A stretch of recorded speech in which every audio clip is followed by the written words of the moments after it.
நிறைய பேர் உங்களுக்காக ஆதரவு தெரிவிச்சிருக்காங்க. இன்னைக்கு விஜய் வந்து ஆதரவு தெரிவிக்கக்கூடிய வகையில பேச போறாரு. எப்படி பாக்குறீங்க? எங்களுக்கு ஆதரவாக பேசுவார்னு ஒரு நம்பிக்கையில் தான் பார்க்குறோம். அதாவது வந்து ஏகனாபுரம் கிராமத்தை அதாவது வந்து இந்த 13 கிராமத்தையும் ஒரு எங்களுக்காக வாதாடுவார், எங்களுக்காக முன்னிப்பார் என்ற ஒரு இதில் தான் நாங்கள் அவரை வரவழைக்கிறோம். உங்களுடைய கோரிக்கைகள்லாம் அவர் கொண்டு போய் சேர்ப்பார் என்ற ஒரு நம்பிக்கையில் தான் செய்கிறோம். அந்த விஜய் வந்து உங்களை சந்திச்சு ஆதரவு தெரிவிக்க போறாரு. அதை எப்படி பாக்குறீங்க? எப்படி பார்க்குறோன்னா, நாங்கள் வந்து விவசாயம் வந்து எங்களுக்கு பாதிக்கப்படக்கூடாது, வாழ்வாதாரம் பாதிக்கப்படக்கூடாது. நாங்கள் 910 நாளாக நாங்கள் போராட்டம் பண்ணுறோம். எந்த ஒரு பதிலும் எங்களுக்கு யாருமே வந்து சொல்லலை. திருமாவளவன் வந்தார், அப்புறம் சீமான் வந்தார், எல்லா கட்சிக்காரும் வந்தாங்க. எந்த பதிலுமே எங்களுக்கு சொல்லலை. விஜய் சாராச்சு அந்த விவசாயத்தை பற்றி எங்களை காப்பாற்றி கொடுப்பாருன்ற ஒரு நம்பிக்கையில் நாங்கள் வந்திருக்கிறோம். எங்களுக்கு வந்து விவசாயம் தான், வேறு எந்த வேலையும் தெரியாது. எங்களுக்கு வந்து படிப்பு, ஸ்கூல் பசங்க, எங்கள் பசங்களை பேரன் பேத்திலாம் படிக்கிறாங்க, படிப்பு கெட்டு போயிடும், எங்களுக்கு விவசாயம் கெட்டு போயிடும். நாங்கள் எந்த ஊருக்கும் போயினாலும் எங்களுக்கு இந்த மாதிரி ஒரு வாய்ப்பு எங்களுக்கு இருக்காது, காப்பாற்ற முடியாது. எந்த சொத்து இல்லைக்கா. எங்களுக்கு வந்து அப்பாவும் சம்பாதிச்சு நாங்களும் சம்பாதிச்சிக்கல. எங்கள் தாத்தா சொத்து தான். நாங்கள் கைன்னு வச்சு பயிர் வச்சு நாங்கள் செய்து சாப்பிடுறோம். வேலை எந்த வேலைக்கு போகிறது எங்களுக்கு விவசாயம் தான் சார். எந்த நம்பிக்கை இருக்குது தான் நாங்கள் அவ்வளோ பேர் ஊர் ஜனம் வேணாப்புறம் மக்கள் எல்லாமே கிளம்பி வந்துருக்குறோம். யாருமே இல்லை, எல்லாமே எங்கள் ஸ்கூல் போல் காலேஜ் போல் அந்த விவசாயம் இன்றைக்கி அறுவடை பண்ணதுக்கு ரெடியாக இருந்தோம். இப்போ விஜய் அண்ணா பார்க்கறதுக்கு வரதுனால நாங்கள் 1-2 நாள் கழிச்சு நாங்கள் அறுவடை பண்ணலாம் சொல்லிட்டு வந்துக்கிறோம். அவருக்கு நல்லா தீர்வு சொல்லுவார்னு சொல்லிட்டு நாங்கள் எதிர்பார்க்குறோம். நிறைய தலைவர்கள் வந்து போய்க்கிறாங்க, எந்த இதுவும் எங்களுக்கு சொல்லலை. இவர் நல்ல தீர்வு சொல்லுவார், நான் நம்பிக்கையோடு வந்திருக்கிறேங்க. 910 நாளாக போராட்டம் பண்ணி இருக்கிறோம். விவசாயத்துக்காக மட்டும்தான். விமான நிலையம் எங்களுக்கு கண்டிப்பாக தேவையில்லை. விவசாயம் இருந்தால் அது போதும். விவசாயத்தால் மட்டும்தான் நாங்கள் படித்து இவ்வளோ நாள் நாங்கள் இருந்திருக்கிறோம். விவசாயம் இருந்தால் நாங்கள் எல்லாமே முன்னேற முடியும். எங்களுக்காக சொத்தோ நாங்கள் சேர்த்ததோ எதுவுமே இல்லை. அந்த காலத்தில் எங்கள் வீட்டில் வச்சுட்டு போனதான் பரம்பரையாக நாங்கள் பாதுகாத்து வழி நடத்துறது மட்டும்தான். விவசாயம் மட்டும்தான் எங்களோட தொழிலாகவே இருக்குது. என் அப்பாவோ என் சித்தப்பாவோ யாருமே எங்கேயுமே வேலைக்கு போகல. எல்லாருமே விவசாயத்தை நம்பி தான் இருக்கிறோம். படிப்பெல்லாம் கெட்டு போயிடும். எங்களுக்கு விமான நிலையம் வேண்டாம், விவசாயம் மட்டும் இருந்தால் போதும்.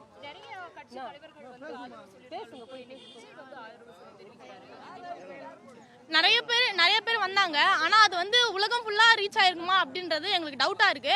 இல்ல, அது நாங்க போராட்டம் பண்ணது எல்லாருக்கும் தெரியுமானா கண்டிப்பா கிடையாது. விஜய் சார் வர்றதால உலகம் ஃபுல்லா இந்த நியூஸ் பரவி ஏதோ ஒரு மூலமா எங்களுக்கு ஹெல்ப் கிடைக்கும் அப்படின்ற நம்பிக்கையில தான் நாங்க எல்லாருமே இங்க வந்திருக்கோம். நான் ஏகனாபுரத்துலேருந்து வந்துக்கிறேங்க. நாங்கள் விவசாய வேலை செய்கிறேங்க. நாங்கள் உலகநாதன். வேண்டாம், எங்களுக்கு வேணாங்க. இந்த நாங்கள் எங்கள் பாட்டன் இருந்து விவசாய வேலை பண்ணிக்கிறோம். இது விட்ட வேறு எங்களுக்கு வேறு பழப்பு தெரியாது. அப்படி வெளியே போனால் நாங்கள் 2 சென்ட் 3 சென்ட் தான் விடுவாங்க. எங்கள் குடும்பத்தில் 8-9 பேர் இருக்கிறோம். அந்த 3 சென்ட்டில் நாங்கள் ஒரே அந்த ரூமில் நாங்கள் இருக்க முடியுமா? அதனால தான் இந்த இடத்துல நாங்கள் இருப்போம். வேறு இடம் நாங்கள் கிளப்பக்கூடாது. அதான் எங்களுக்கு. இப்போ நிறைய தலைவர்கள் வந்திருக்கிறாங்க, உங்களுக்கு ஆதரவாக நின்றுருக்காங்க. ஆனாலும் இன்னைக்கு விஜய் வந்து வராரு. அவர் வருகை எப்படி பார்க்குறதுங்க? நல்ல மாதிரி பேசுவார். எங்கள் விவசாயி பக்கம் பேசுவாருன்ட்டு ஒரு நம்பிக்கை வந்துக்கிறாங்க. அவர் எப்படி பேசுவாருன்னு தெரியலுங்க. அதான் நாங்கள் சொல்ல முடியுமா? அது போராட்ட குழு தலைவர் தான் போய் சொல்லுவாங்க, நம்மளால சொல்ல முடியாதுங்க. ஆமாம், எங்களுக்கு பிரச்சனை எல்லாம் இருந்தாலும் எங்களோட இது தான் எங்களுக்கு வேணும். நாங்கள் விவசாய வேலை தான் நாங்கள் செய்கிறோம். எங்களுக்கு விவசாய வேலை இருந்தால் போதும். நாங்கள் கம்பெனிக்கு போனால் உங்களுக்கு வயசாகிடுச்சு இது ஆயிடுச்சுன்னு சேர்க்க மாட்டாங்க. என்ன வருவாங்க, நாங்கள் விமானில் கொடுக்குறோம் வேலைன்னுவாங்க, அவங்கெல்லாம் கொடுக்க மாட்டாங்க. எங்களோட பயிர் வேலை இருந்தாவே எங்களுக்கு போதும்மா. எங்களுக்கு சொத்து சுதந்திரம் அவங்களுக்கு கொடு நாங்கள் கேட்கல, பணம் பாக்கி கொடுன்னு நாங்கள் கேட்கல. நாங்கள் கஷ்டப்பட்டு சோறு துடுற வேலை தான் நாங்கள் கேட்குறோம். சரியா? ஆமாம். எப்படி அது எப்படி பாக்குறீங்க? நிறைய தலைவர்கள் வந்தாங்க, உங்களுக்காக பேசினாங்க. இதுல இப்போ வரைக்கும் தீர்வு கிடைக்கல. இவர் இன்னைக்கு வராரு, உங்களுடைய கோரிக்கைகளை கொண்டுட்டு போவாருன்ற நம்பிக்கை இருக்கா? நம்பிக்கை இருக்கியா இல்லையா? எங்களுக்கு நம்பிக்கை இருக்குதோ இல்லையா தெரியாது எங்களுக்கு. என்ன நாங்கள் சொல்கிறது, அது எங்களுக்கு நிலமாக இதுவாக இருந்தால் தான் நாங்கள் நம்பிக்கை வரோம். எங்களுக்கு என்ன பேசிட்டு போயிட்டு அப்புறம் வரலன்னா இது கிடையாது. என்ன நாங்கள் சொல்கிறது, நாங்கள் வந்து எங்கள் ஊரே ஆக்கிரமிப்பு பண்ணுறதுனால நாங்கள் போராட்டத்துக்காக வரோம்மா. எங்கள் ஊருக்கு வர மாதிரி இருந்தது, ஆனால் அவங்க வந்து இந்தம்மா அப்படிமா அவங்க ஊருக்கு வரத்த மாதிரி இருந்தால் அனுப்பலை சார். அதனால் நாங்கள் ஊரே திறந்து இங்கே வரோம். எங்கள் ஊரை காப்பாற்றுவோம், எங்கள் உயிரை காப்பாற்றுவோம், எங்கள் வாழ்வாதாரம் வளர்ச்சிப்படவும் நாங்கள் இங்கே வரோம்மா. அது ஏன் தெரிலம்மா, அது எதனாலும் தெரியல.